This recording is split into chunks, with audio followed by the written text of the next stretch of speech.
Good morning. Well, I'm back at the scene of the crime. I'm back on Lake Guntersville. It's Monday morning after the tournament that was on Saturday, and I want to do a recap of the tournament. I just don't feel like that I gave you guys enough detail of what was going on and why the fish were there and how I was catching them and all that other stuff that you guys really want to know. So that's what this is going to be. I'm going to go back over to the spot. I'm going to sit there. I'm going to show you how I found them, why I found them, and give you all the dirty details all in one video. So stay tuned.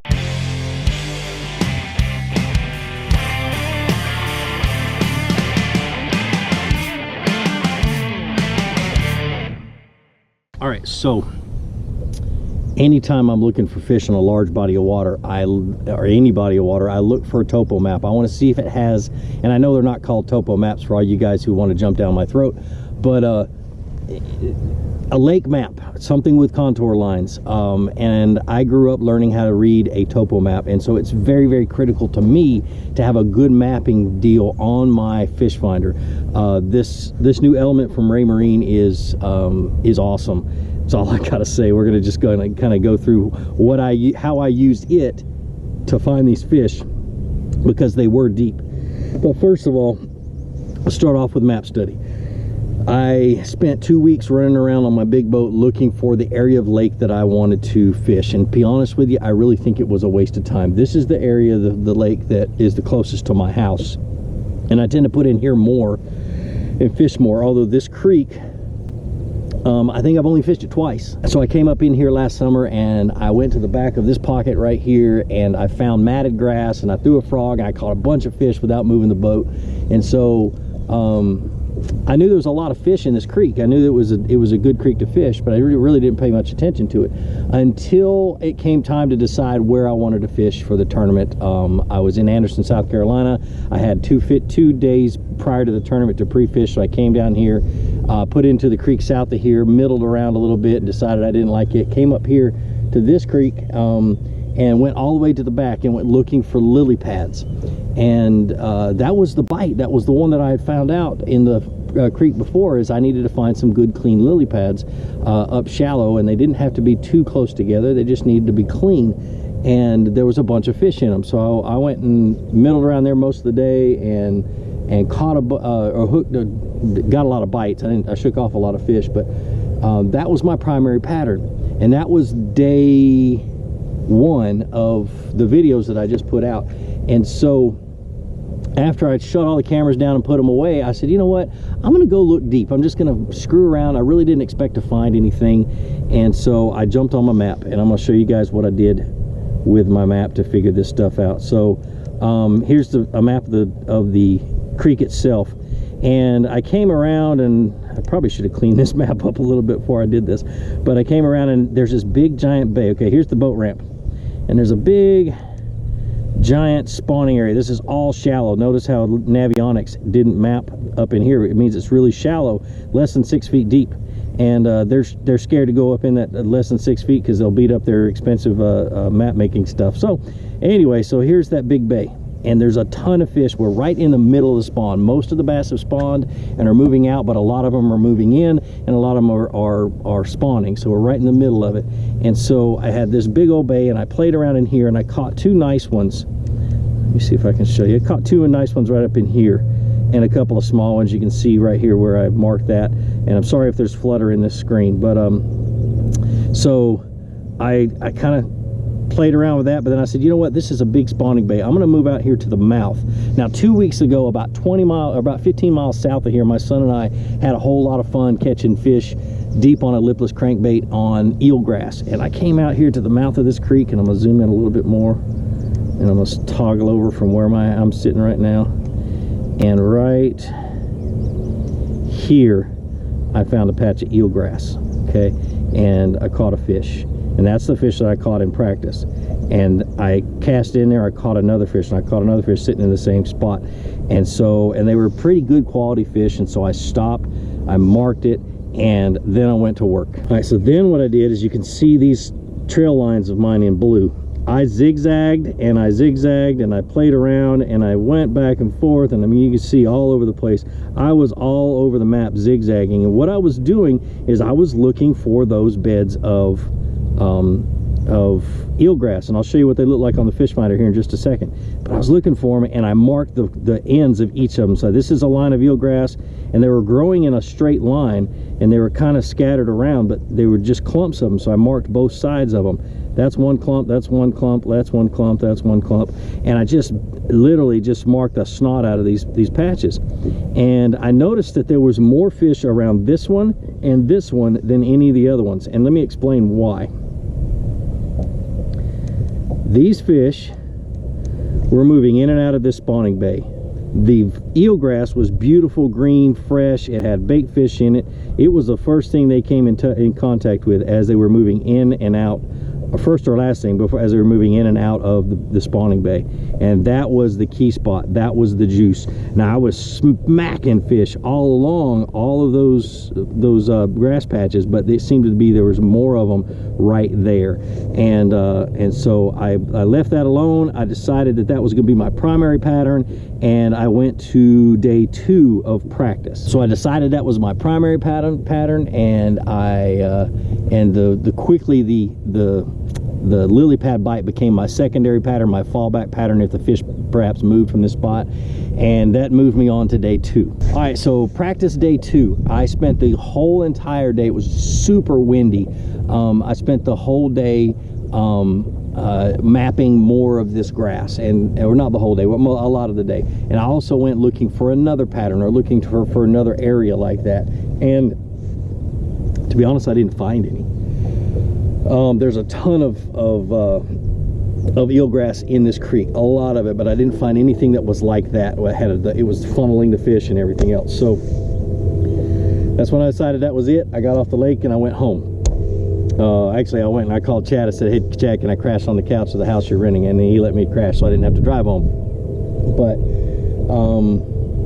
yeah, let's go from there. I'm gonna jump out and jump on these electronics and show you what's going on. You see all this mess right here on the side imaging and right here on the down imaging? No grass, no nothing. We're in the lily pads right now. As we come out of the lily pads and the depth starts to drop off, I'm gonna pull on out of here. Let me do something real quick. All right, so as we start to drop off, I want you guys to look at this. See all this stuff right here? This is real clumpy. It almost looks like rocks, but you know it's grass by looking right here. And it's, you know, there's long stems. That's coontail or milfoil. They look very similar, and I'm just going to call them both just to cancel that argument. But could be either or it's both. There's a little bit of real Eurasian milfoil in here too, but there's not a lot. And as we drop down, we get down into, you know, 5-6 feet. And as we get down a little bit further, we start to see this right here. It looks like clouds. And I'm not running over a patch of them right now, so I'm gonna zip around. Actually, we're coming up on a little patch. But it looks like little clouds, and it's a lot different than this right here. Well, this grass right here is your eelgrass, and that's what I found the fish are in. And it's funny, and as I idle around, I just started to see bait fish, and I started to see big fish and stuff like that. And this is why I like down imaging so much, is you're able to pick out fish out of the cover a whole lot easier. There's actually a fish in that grass. It's right there. Looks like just a big white ball. So as I'm zooming around and going over top of this grass, I'm able to pick out little spots that have fish in it, just from experience. But I mean, that's just gorgeous, gorgeous, nice green eelgrass. And I'm gonna grab a rattle trap, and I'm gonna drop it down there and pull up some eelgrass and show you what it looks like.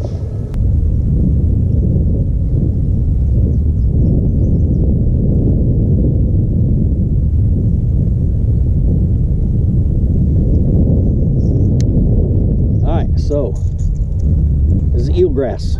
Like I said, it looks just like the grass in your yard when it gets too tall. Beautiful green eelgrass, real easy to break, real easy to rip your baits through. I really love fishing it. And a second ago I dropped down there and I found a little bit of hydrilla, but this is baby hydrilla. It's not, hasn't grown yet. It's still, you know, you still got the bulb and stuff like that, but so it's probably not anchored down very well. But in the summer, that's where that's going to be key. But eelgrass, and look right here, just had a ball of bait fish go underneath us, and you look right here on the side image, and I'm sitting perfectly still. That's why these are long streaky lines. We just had a fish swim right past us to the right on the side imaging. Here's the eelgrass. There's some more bait fish swimming underneath this, so there's a ton of bait fish in the area.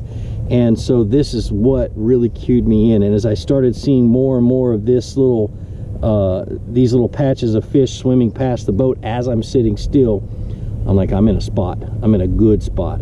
And so, yeah, dude, it was time for a tournament. And so I showed up the next day, and we'll go from there. So that morning, on the way to the tournament, I still hadn't decided whether I was going to go fish way back in the back of the creek on the lily pads, or I was just going to come straight out here. And I just started thinking and praying and thinking and praying, and I was just like, man, what should I do? And I thought to myself, I said, I can catch the same quality of fish here at this spot faster than I can catch a quality of the same quality of fish back in the back of the creek in the lily pads. And I knew there was a lot of other kayakers heading that direction. I wasn't sure where back there they were fishing. There's a ton of area back there. But so that's when I made the decision. I said, dude, just go to your spot. So I came up here early in the morning, came over here to these lily pads, fished it with a buzz bait, missed one, threw a Texas rig in there, set the hook on a nice good sized fish, and the knot pulled out. I was using braided line. I was like, crap, what did I do? Last night, or the night before the tournament, I tied on that braid and I didn't tie that Palomar knot right, and I knew it, and I said, nah, it'll be just fine.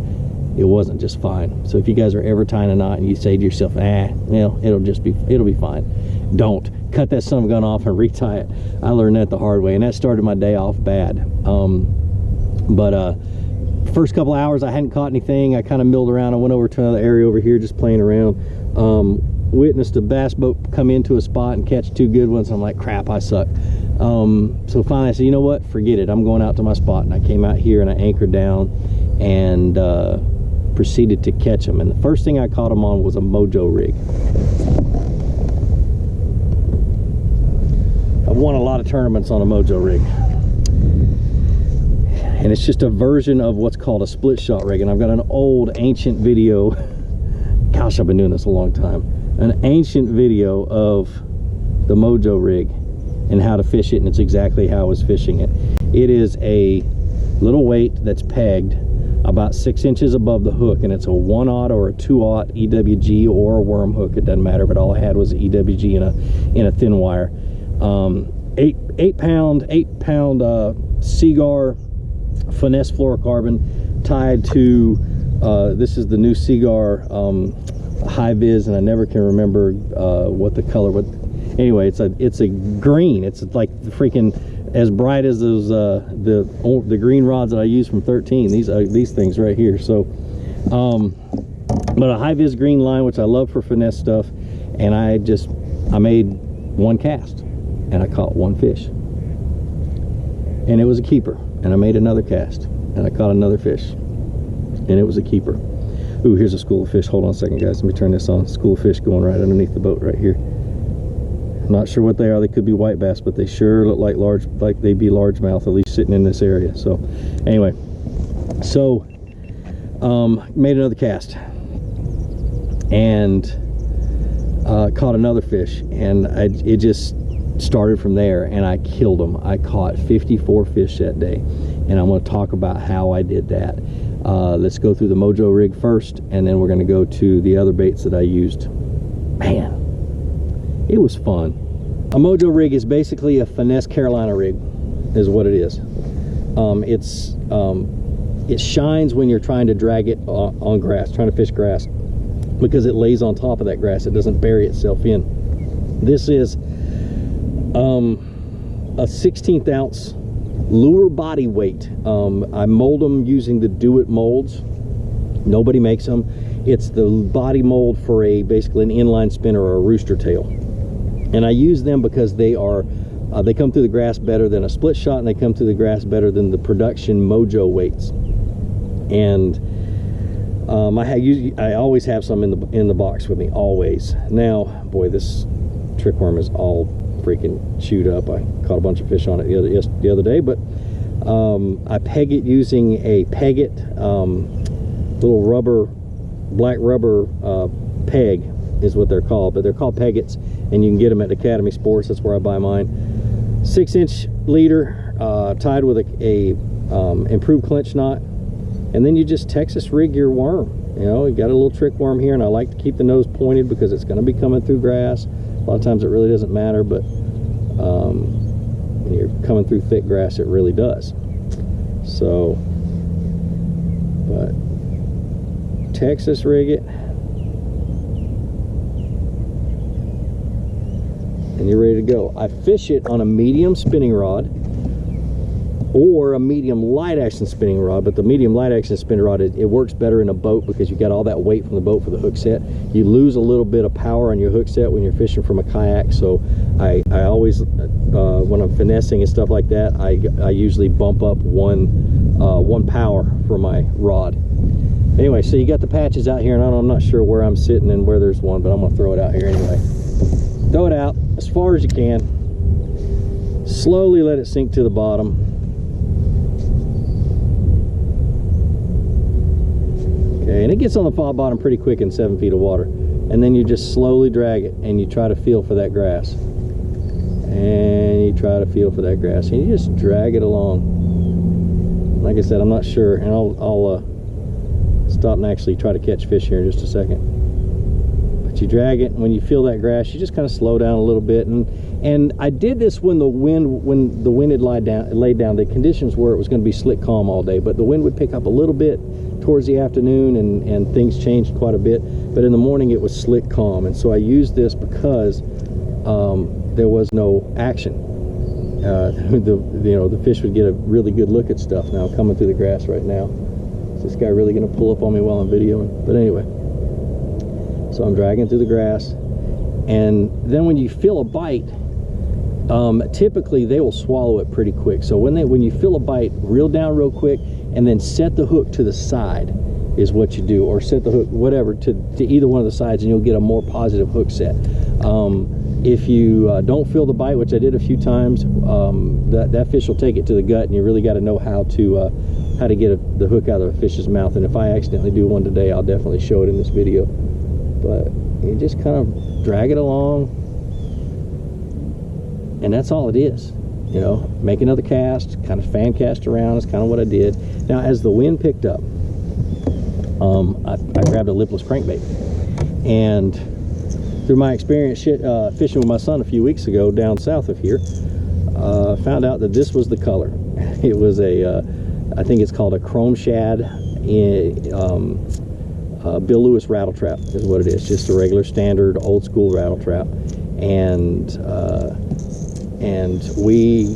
he put me to school with one because I only had one on the boat at the time. So between then and now, I've bought 2 more, and that's what I kind of threw out here. And it was, as soon as the wind started to pick up, we started to get a little ripple on the water, I started to fish a rattle trap, and that's when the bite picked up mainly. One, because I was firing up the school, and what I would do is jerk it out of the grass. I'd reel it fast and stop it, and I'd do this. This is my favorite way to fish a lipless crankbait, and it would get the fish fired up, and eventually I'd get bit, and then the next cast I'd get bit again, and I'd get a fish in, and if it was big enough, I'd measure it, so forth. But the trick was to get that cast back out as fast as I could. And as I got more and more cast out, I would fire that school up, and there was literally times where I was catching 8 fish in a row, and most of them weren't keepers, but or weren't big enough to bump my smallest fish off or help me cull that smallest fish off my board. But definitely it was a way to catch them, a way to get them fired up. So I fished it for a little while. I did the same thing. I tried to rip it through the grass, and the goal was to get it down to 7 feet, let it hit the bottom, and then start reeling it in and just kind of doing an erratic retrieve.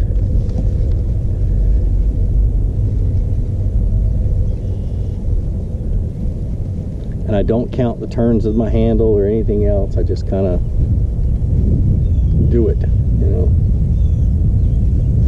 Don't even think about it.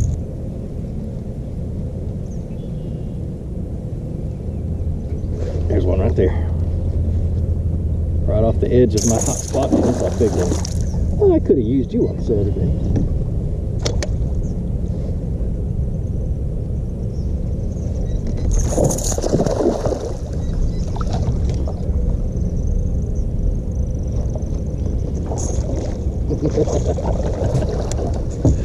Would you know it? You come out here and not fish in the tournament, and you catch one bigger than you caught in the tournament. Oh man.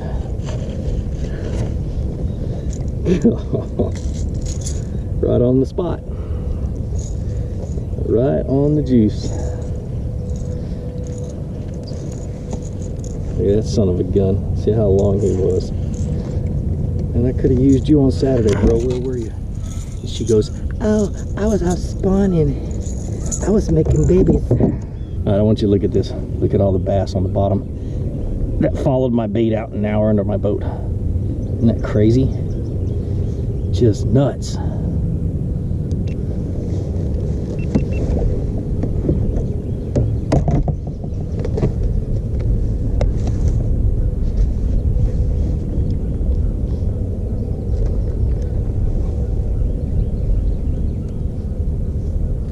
Yep, I could have used you. Just shot 20 inches. Yep, that would have put me in second place. Huh. Not bad. Get my camera out, take a picture of this son of a gun. Sweet, we'll let her go. Awesomeness. And that was the lipless crankbait. Of course I could have used it. Oh, there was a bump. Alright, so if you ever find yourself in this kind of situation where you caught a fish on a spot and you know there's more fish there, make that same cast multiple times over and over and over again. Even if you're not catching fish, 10, 15, 20 casts will get that school fired up and get them biting. And you'll catch them, you know, every cast. But a lot of times it just takes one or two fish that you catch to get that school fired up, and then you can freaking whale on them. I still can't believe that guy tried to pull right up on my spot after he saw me catch that fish. Unbelievable. Right now I'm just playing a little bit of defense, trying to figure out why that fish was there. After I'd done most of my damage with the Mojo rig and a lipless crankbait, I realized that I needed to do a little bit of an upgrade, and I wanted to get up into the 90-inch mark. And I felt like 90 inches would be, I'd be safe. I really thought 100 inches would win the tournament. It ended up being 94, I think, won the tournament, 94 and some change. But I switched over to a 6-inch. This is a Rage swimmer. It's got a 3/4 ounce Rage head on it. I can't remember what they call this one, but it's got a trocar hook. The funny thing is as I was leaving the house the last day I was home, I went in my barn and I looked around. I was like, you know what, I really need to get something else that will fish that 7-foot depth that's a little bit more quiet. And I looked and I saw those Rage swimmers on the peg, and I grabbed just one pack of them and grabbed some super glue and then grabbed those 3/4 ounce heads. And man, that ended up being the ticket. I think I caught 3 of my final keepers on the Rage swimmer, and the quality just went up.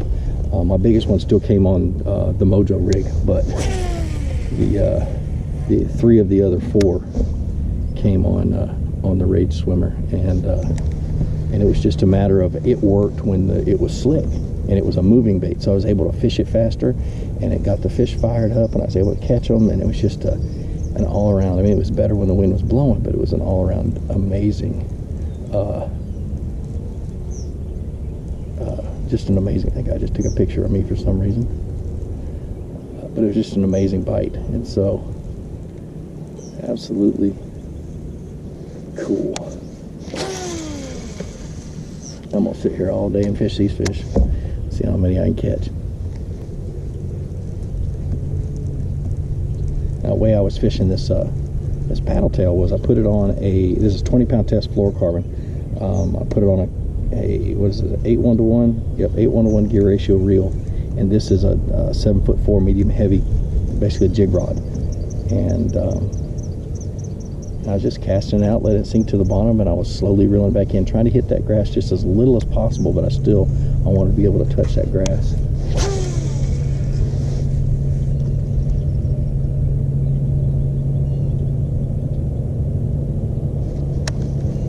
sink down to the bottom. Just kind of slowly reel it back. And I'm gonna let it sink every once in a while. When I don't feel like I'm deep enough in that grass, I'll let it sink, and then I'll just start reeling it again and touch that grass as much as I possibly can. And I don't mind big boats coming through like this. It doesn't bother me at all. It actually fires them up. A funny little story during the tournament. I had a guy literally motor on plane over top of the fish I was catching. And I threw my lure at his boat, and I wasn't aiming for his boat. I was aiming behind his boat. And we do. I know guys that do this in saltwater a lot. And as like this guy did, just motored over my spot. Throw out there. I let it sink to the bottom, and I catch one of my keepers. Hilarious, absolutely hilarious. It was dangerous what he did though. I mean, he was on full plane. He wasn't far from me, but he passed even closer to Chad Hoover's, who was filming me at the time. And so hopefully we got that on video and we're able to turn that in, because he was literally 25, maybe 25 yards from Chad Hoover. He was just being a jerk. You know, I got a little message to boaters. We're not going anywhere, dude. And I'm a boater. I get it. I love my Alumacraft. I love being able to go fast. I love being able to travel a long ways. I love being able to catch fish in a big boat, but I also love fishing out of a kayak. And I give those guys plenty of space, just like I would any other boat. And I treat them like any other boat. And that's what I would hope other, you know, bass boaters or big boaters would do. You know, we're not the stepbrother. We're anglers just like everybody else. And some of us are really, really good. So anyway, there's my rant. All right, so let me show you how I was fishing this thing.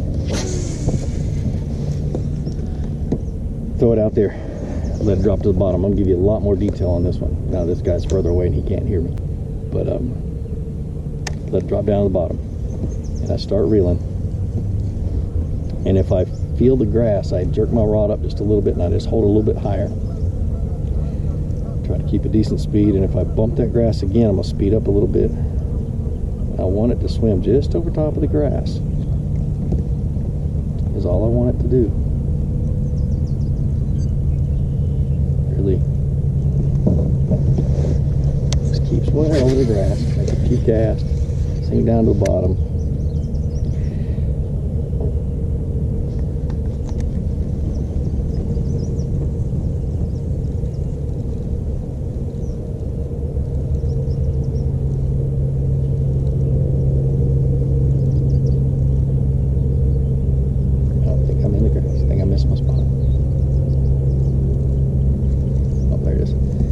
Hit it, I lift my rod up just a little bit, just to get that bait to swim a little bit higher, because I don't want it in the grass. I want it just above it. That's how I was swimming it. And when you get bit, you hammer it. I mean, it's a massive hook set, but you know, you got that nice hook. You know, I don't particularly like trocar hooks, especially in jig hooks, flipping hooks, that kind of stuff, because it rips a hole in the fish's mouth. But when you're using swim baits and stuff like that are open hooks, trocars are amazingly good, because a lot of times you get bit on that cast, way out on that cast, and you got all that slack and all that stretch in the line to catch up on, and you need the sharp hook that's going to penetrate anywhere in that fish's mouth, and that's when the trocar hook really shines. And to be honest, I think that's the only time a trocar hook really shines. Other than that, I don't use them, but really do make a difference on swim bait heads and that kind of stuff. But that was the swim bait. That was the paddle tail. I think I'm gonna go back to the lipless and see how many I can catch. Oh, there's one.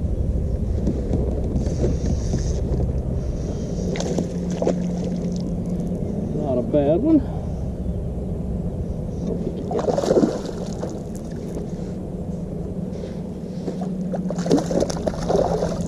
He slung my worm. I'm telling you, when it's slick, calm like this, you know, going to a Finesse presentation, even a mojo rig or what do they call them, a Ned rig or stuff like that would work really good. That's a nice little fish right there. But you know, I'm really excited to have been able to fish that tournament. It's probably going to be the only one I had a chance to fish this year, and I really wanted to finish 16th or in the top 16 to be able to qualify. It was 162 anglers that fished that tournament.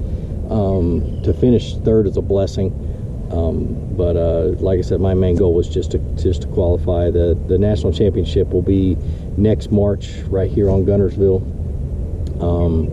and I just wanted to be a part of it. So I came out here and just kind of did my best and did what I could. But you know, fishing kayak tournaments is a blast. It's a lot different than boat tournaments. It's a lot less cutthroat, seems to me. And you know, I just got some bad vibes and bad, I don't know, just a bad feeling about fishing boat tournaments, and so I got away from it for a while, and it's really taken me a long time to get into where I really wanted to fish a kayak tournament or any kind of a tournament again, just because I didn't like myself. I was mean. I was, you know, I just felt like I had to be, you know, uber competitive to be able to fish tournaments again. And that's not me. I mean, I share my information with everybody. I don't care. And I hate being secretive. I hate the world that's created, because it prevents us from being able to share what we know with other people.